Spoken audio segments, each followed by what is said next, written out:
Olá, amados, graça e paz. Aqui é Catiane Lins, do Ministério Vida, e é uma alegria estarmos juntos mais um dia compartilhando a palavra de Deus. Quero agradecer pelas mensagens de carinho que eu recebi, as orações dos irmãos, muito obrigada, já estou me sentindo bem melhor. Eu realizei o teste do Covid, graças a Deus deu negativo, um resfriado mesmo aí que me pegou, mas eu já tô me recuperando, fiquei em repouso aí uns 2 dias, já estou me sentindo bem melhor. Minha voz ainda tá um pouquinho rouca, mas eu já tô me sentindo bem melhor do que eu estava, graças a Deus. Então nós continuamos aí com nossa exposição das cartas do Novo Testamento.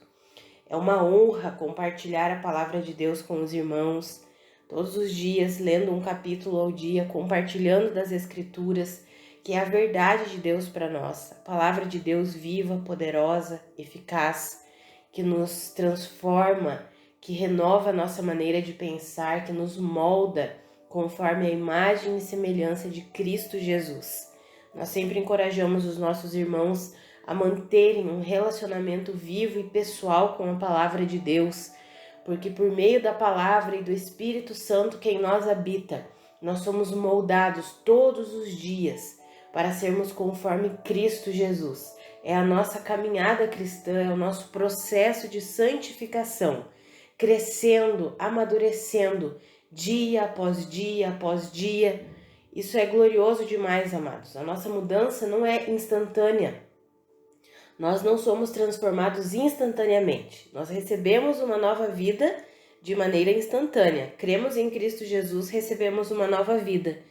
Mas para colocarmos essa nova vida em prática, nós precisamos o quê? Crescer no conhecimento da graça e no conhecimento de Cristo Jesus. Isso nós veremos que o apóstolo Pedro falou isso exatamente nesse capítulo de hoje, que nós precisamos crescer na graça e no conhecimento de Cristo. Porque à medida que crescemos nesse relacionamento, nesse conhecimento, nós vamos sendo transformados, moldados dia após dia, de glória em glória, de fé em fé. É a mudança que acontece diariamente na nossa forma de pensar e, por consequência, na nossa forma de agir, de reagir, de viver, as nossas atitudes, a nossa forma de conduzir a nossa vida, de realizar as nossas escolhas. Então nós estamos durante esse segundo semestre de 2022, estudando, expondo as cartas do Novo Testamento, lendo um capítulo ao dia, e eu tenho certeza que você está crescendo no conhecimento da graça de Deus. Tenho certeza que essa palavra tem transformado a sua vida, porque é a palavra de Deus. Não são as nossas palavras, mas é a mensagem de Deus, a palavra de Deus, que é viva, que é poderosa, que é eficaz. Então nós estamos concluindo hoje a segunda carta de Pedro. Nosso capítulo de hoje é o capítulo 3. E nesse capítulo o apóstolo Pedro, ele exorta os irmãos a respeito do dia do Senhor, que o Senhor voltará sim. Como eu mencionei no primeiro capítulo aqui de 2 Pedro, já naquela época, na igreja primitiva, já existiam aqueles que zombavam da vinda de Jesus, que diziam, ele prometeu, mas ele não vai voltar. Olha o tanto de tempo que passou.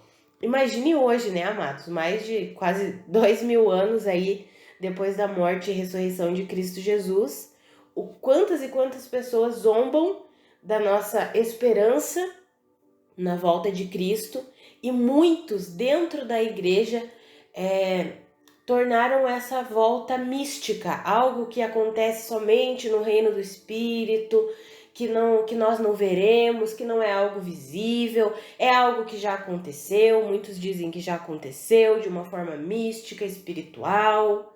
Amados, se a palavra diz que ele voltará de forma visível, é porque ele voltará de forma visível.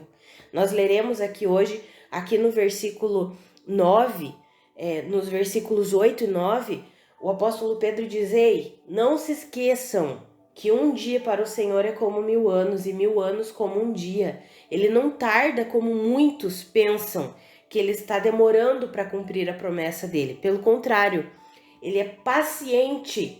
Por quê? Porque ele não quer que ninguém pereça, mas que todos cheguem ao arrependimento. Então, o tempo que Deus dá antes da volta de Jesus Cristo é simplesmente o amor e a paciência de Deus, querendo que as pessoas se rendam a Ele, que as pessoas cheguem ao arrependimento e sejam salvas. Então, nesse capítulo, o início dele, o apóstolo Pedro já diz assim: olha, essa é a segunda carta que eu escrevo para vocês e eu quero despertar essas lembranças a vocês. Eu quero que a mente de vocês se mantenha sempre uma mente sincera, que vocês se lembrem do que os profetas antigos falaram, profetizaram, que vocês se lembrem das palavras do nosso Senhor Jesus Cristo, do ensino dos apóstolos, e saibam de uma coisa, que nos últimos dias vão surgir escarnecedores, que vão zombar, vão seguir as suas próprias paixões, e eles vão escarnecer vocês, eles vão dizer: ué, o que aconteceu com a promessa da vinda de Jesus? O que vocês ainda estão esperando? E aí tem uma palavra que eu quero ler com vocês, que é o versículo 5, que diz assim, ó: mas eles deliberadamente se esquecem que há muito tempo, pela palavra de Deus, existem céus e terra, esta formada da água e pela água. Eu quero ler só esse versículo, depois ele vai dizer ali que pela água o mundo antigo foi submerso e destruído, se referindo ao mundo da época de Noé, e que pela mesma palavra os céus e a terra que agora existem estão reservados para o fogo. Mas o que me chama a atenção nesse versículo 5 é falando dessas pessoas dos últimos dias que surgirão escarnecedores, zombando e seguindo suas próprias paixões.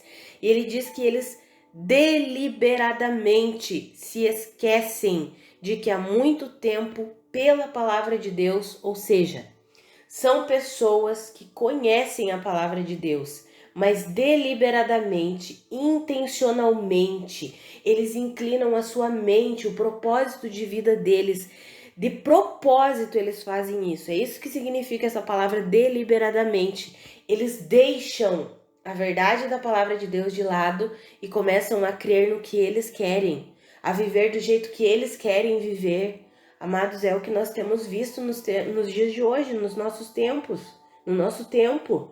As pessoas que conhecem a palavra, elas têm deixado a palavra de lado para viver a sua maneira e começam a zombar das escrituras, a zombar da nossa viva esperança, que é o retorno de Jesus Cristo, é o dia do Senhor.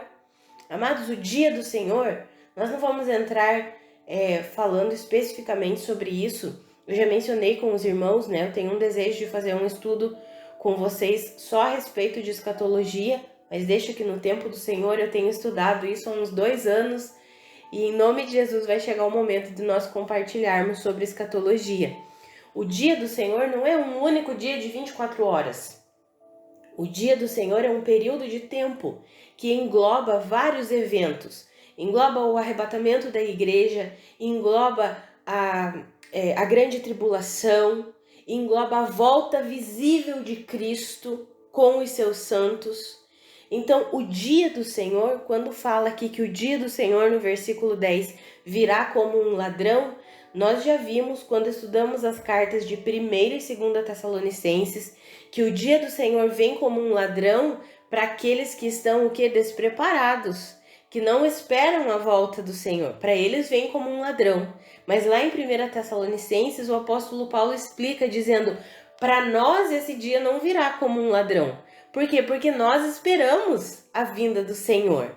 Nós esperamos o glorioso dia em que seremos arrebatados e estaremos para sempre com o Senhor. Então, esse capítulo aqui, o apóstolo Pedro chama atenção para que nós não caiamos no erro dessas pessoas, para que nós não caiamos no erro desses enganadores que ficam zombando da volta de Jesus Cristo. E são pessoas que fazem isso deliberadamente, mesmo conhecendo a palavra de Deus. Aí eu quero ler a parte final desse capítulo com os irmãos, que é do versículo 14 até o versículo 18, que está escrito assim: portanto, amados, enquanto esperam estas coisas, ou seja, enquanto vocês esperam a vinda do Senhor, enquanto vocês anseiam pela volta de Jesus Cristo, empenhem-se para serem encontrados por Ele em paz, imaculados e inculpáveis. Tenham em mente que a paciência de nosso Senhor significa salvação, como também o nosso amado irmão Paulo escreveu a vocês com a sabedoria que Deus lhe deu. Ele escreve da mesma forma em todas as suas cartas, falando nelas destes assuntos. Suas cartas contêm algumas coisas difíceis de entender, as quais os ignorantes e instáveis torcem, como também o fazem com as demais escrituras, para a própria destruição deles. Portanto, amados, sabendo disso, guardem-se, para que não sejam levados pelo erro dos que não têm princípios morais, nem percam a sua firmeza e caiam. Cresçam, porém, na graça e no conhecimento de nosso Senhor e Salvador Jesus Cristo. A Ele seja a glória, agora e para sempre. Amém. Mas olha que extraordinário isso daqui. Enquanto nós esperamos a vinda do nosso amado Senhor Jesus, que nós possamos nos empenhar para que sejamos encontrados por Ele como em paz, imaculados e inculpáveis. Amados, para nós vivermos assim em paz, imaculados e inculpáveis, nós precisamos viver em completa rendição ao Senhor Jesus. Algumas pessoas leem isso e pensam que é uma vida sem erro. Não significa isso, amados. Infelizmente, enquanto nós estivermos nesse mundo corrompido e enquanto nós não recebermos o nosso corpo glorificado, nós ainda erraremos em nossa caminhada. Mas o que significa viver em paz, imaculado e inculpável? É levar uma vida de completa rendição e submissão ao Senhor Jesus. Isso inclui o quê? Quando erramos, reconhecemos o nosso erro, recebemos do Senhor a correção, a instrução. Sabe, amados, o Senhor, Ele nos conduz, e quando nós temos esse coração submisso, quando nós erramos, muitas vezes erramos, fazemos escolhas pautadas nas nossas próprias vontades, muitas vezes nós erramos com a nossa família, erramos no nosso trabalho, erramos no nosso dia a dia, falamos coisas que não devemos, temos atitudes que não deveríamos ter, mas o viver em completa submissão a Deus é todas as vezes que erramos, nós reconhecemos isso e nos rendemos a Deus. Senhor, pode me moldar, pode mudar isso em mim, eu reconheço que isso não tá bom, que eu tô fazendo, agindo de uma forma errada. Eu me rendo ao Senhor, eu me rendo para que a tua vida seja manifestada. Como que nós fazemos isso na prática? Tendo um relacionamento pessoal com Deus. Porque como que nós podemos receber do Senhor a correção, a instrução? Como que nós somos moldados dia após dia por Deus? No nosso relacionamento com Ele, amados. Não tem como nós sermos moldados na força do nosso braço. É no nosso relacionamento, no nosso tempo de estudo da palavra e no nosso tempo de oração. Enquanto nós lemos e estudamos a palavra de Deus, essa palavra que é poderosa e eficaz adentra em nós, como está escrito em Hebreus, como uma espada afiada de 2 gumes, dividindo alma de espírito, trazendo discernimento para nós. Quando nós oramos, quando nós temos o nosso relacionamento, quando falamos com Deus, nós podemos falar com Deus e ouvir de Deus em nosso espírito. O Senhor ministra o nosso coração, o Senhor fala conosco. Não tem como nós só estudarmos a palavra ou só orarmos. As duas coisas andam juntas. Porque é na leitura e no estudo da palavra que nós crescemos no conhecimento do caráter de Deus. E é na vida de oração que nós temos o nosso diálogo com Deus. Falamos e ouvimos de Deus. Porque o Senhor fala conosco, ministra o nosso coração, nos guia, nos conduz. Então nós precisamos ter esse relacionamento pessoal. É assim que nós somos encontrados, seremos encontrados por Deus quando Jesus Cristo voltar, em paz, imaculados e inculpáveis. Uma vida de rendição, de relacionamento a Jesus Cristo. O contrário do que foi falado ali no versículo 5. Pessoas que deliberadamente abandonam as verdades da palavra de Deus e começam a viver do seu próprio jeito, da sua própria maneira. E olha que incrível, termina dizendo ali que nós devemos o quê? Nos guardar para não sermos levados pelo erro dos que não têm princípios morais. Ou seja, nós podemos observar quais pessoas de fato têm ensinado a verdade, quais pessoas de fato têm vivido a verdade, se elas têm princípios morais, se elas vivem de fato o que elas pregam, se elas vivem de fato as verdades do Evangelho. Nós veremos isso, eu já citei com os irmãos, 1 João 3,9, que fala que é impossível alguém que nasceu de novo viver na prática do pecado. Por quê? Porque essa pessoa tem a semente de Deus plantada nela. E por causa dessa semente, que é o Espírito Santo em nós, não tem como nós vivermos deliberadamente no pecado, ou seja, intencionalmente. Nós pecamos, mas não é algo intencional, algo que está na nossa mente, algo que nós planejamos fazer. Não, quando erramos, vamos lá, reconhecemos, nos arrependemos, recebemos o perdão de Deus, recebemos a correção de Deus e prosseguimos. Então o apóstolo Pedro encoraja os irmãos a guardarem-se para que eles não sejam levados pelo erro daqueles que não têm princípios morais. E ele diz para quê? Para que nós cresçamos na graça e no conhecimento de nosso Senhor e Salvador Jesus Cristo. Amados, o Senhor depositou a vida dele em nós por meio do seu Espírito e nós precisamos crescer no conhecimento dessa vida. A vida de Cristo habita em nós. Nós precisamos crescer no conhecimento dessa vida, nos render ao governo dessa vida, para que essa vida, que é a vida de Cristo, seja manifestada através de nós, dia após dia, após dia, após dia. Eu gosto de fazer análises na minha vida para ver em toda a minha caminhada cristã o quanto eu já cresci. Eu sei que eu ainda não estou onde eu deveria estar. Eu sei que tem muita coisa para eu melhorar, muita coisa para eu crescer. Mas eu gosto, às vezes, de olhar para trás e pensar, puxa, essa atitude que eu tô tendo hoje, às vezes no trabalho, por exemplo, eu consigo me manter em paz, consigo me manter tranquila, consigo ter uma boa resposta diante de circunstâncias contrárias. Aí eu olho, eu paro e penso, poxa, há 5 anos eu não teria tido essa atitude. Eu teria tido uma atitude ruim, significa que eu já cresci nessa área, nesse aspecto. Isso é bom. Sabe, amados, às vezes nós só olhamos, não sei vocês, mas eu tinha a tendência a só olhar para minha vida as coisas que eu ainda não tinha alcançado.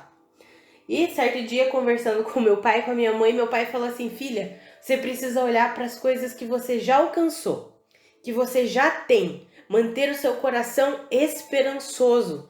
E isso é glorioso, amados, quando a gente aprende a olhar para aquilo que nós já temos, aquilo que nós já alcançamos em Cristo Jesus. Não é para nós nos ensoberbecermos, não, mas é para gerar esperança no nosso coração. Puxa, eu já avancei. Significa que isso que ainda falta, que ainda eu não alcancei, eu vou alcançar. Em nome de Jesus, na graça do Senhor Jesus, enquanto eu cresço no conhecimento da graça e no conhecimento da vida de Cristo Jesus.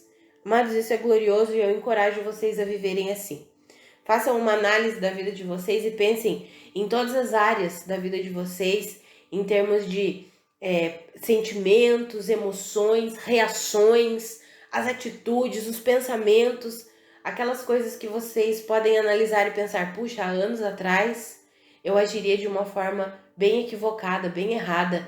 Hoje em dia eu já consigo agir de uma forma melhor. Glória a Deus, é a graça de Deus que está me moldando, é o Senhor que está atuando em mim, é a vida de Cristo que está sendo manifestada através de mim nessa área.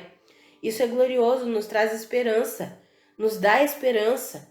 E aquelas áreas que você ainda percebe que são, puxa, aqui eu preciso melhorar, aqui ainda tá ruim, aqui eu ainda tenho agido de uma forma errada, de uma forma equivocada. Creia no poder de Deus, enquanto você estuda as Escrituras, enquanto você se relaciona com Deus, creia que o Senhor está te moldando, o Senhor está te transformando, o Senhor está te ajudando. O mesmo encorajamento que o apóstolo Pedro deu, eu quero dar aos irmãos hoje. Empenhem-se, empenhem-se. O que é se empenhar? É manter esse relacionamento vivo e pessoal com Deus. Empenhem-se para serem encontrados em paz, imaculados e inculpáveis. Ou seja, empenhem-se para que vocês tenham uma vida diária de relacionamento com Deus. Amado, o tempo que nós temos vivido é um tempo muito frenético. As pessoas vão de um lado para o outro, tem 1 milhão de afazeres, 1 milhão de coisas, e a palavra de Deus e o relacionamento com Deus tem ficado de lado. Ah, não tenho tempo, eu não consigo, eu não posso. Nós precisamos priorizar o nosso relacionamento com Deus. É no nosso relacionamento com Deus que nós somos moldados, que nós recebemos paz, que a paz de Deus, ela se manifesta em nós e através de nós. É no nosso relacionamento com Deus que nós recebemos poder e capacidade para viver uma vida santa, justa e reta nesse tempo tão perverso que nós temos vivido. Então priorizem o relacionamento pessoal com Deus de vocês, não só os encontros que temos como corpo de Cristo na igreja, é muito bom sim, mas precisamos ter o nosso tempo pessoal com Deus todos os dias. Façam isso, priorizem isso, empenhem-se nisso, cresçam na graça e no conhecimento de nosso Senhor e Salvador Jesus Cristo. Em nome de Jesus. Vamos orar? Pai, muito obrigada pela Tua palavra. Muito obrigada porque o Senhor não nos deixa, Pai, abandonados. O Senhor está sempre conosco. O Senhor nos ensina, o Senhor nos molda, o Senhor nos consola, o Senhor nos ajuda. Obrigada, Pai. Obrigada porque temos a esperança viva em nosso coração. Obrigada porque sabemos que o Senhor voltará. Obrigada, Pai, porque sabemos que um dia estaremos para sempre com o Senhor e o veremos assim como o Senhor é. Muito obrigada, Senhor. Pai, obrigada pela Tua vida depositada em nós. Ah, Senhor, eu oro pela minha vida e pela vida dos meus irmãos, que nós possamos ter uma consciência todos os dias de que o Senhor é por nós, o Senhor habita em nós, o Senhor está em nosso favor. O Senhor quer sempre o nosso bem, o Senhor tem bons planos para nós. Pai, eu oro pela minha vida e pela vida dos meus irmãos para que nós não caiamos no erro de ensinos falsos, que nós não caiamos no erro de pessoas que querem conduzir para a imoralidade, para a ganância. Não, Senhor, que eu e os meus irmãos fiquemos firmes no Senhor, em fé, na suficiência de Cristo Jesus. Mesmo num tempo tão difícil que nós temos vivido, Pai, que eu e os meus irmãos fiquemos firmes na verdade do Teu Evangelho, na verdade da Tua Palavra, que nós sejamos dia após dia firmados na rocha genuína que é Cristo Jesus, que eu e os meus irmãos cresçamos dia após dia na graça e no conhecimento de nosso Senhor Jesus Cristo, Pai, em nome de Jesus. Amados, que a graça e a paz de Cristo sejam multiplicadas sobre a sua vida. Um grande abraço e até amanhã.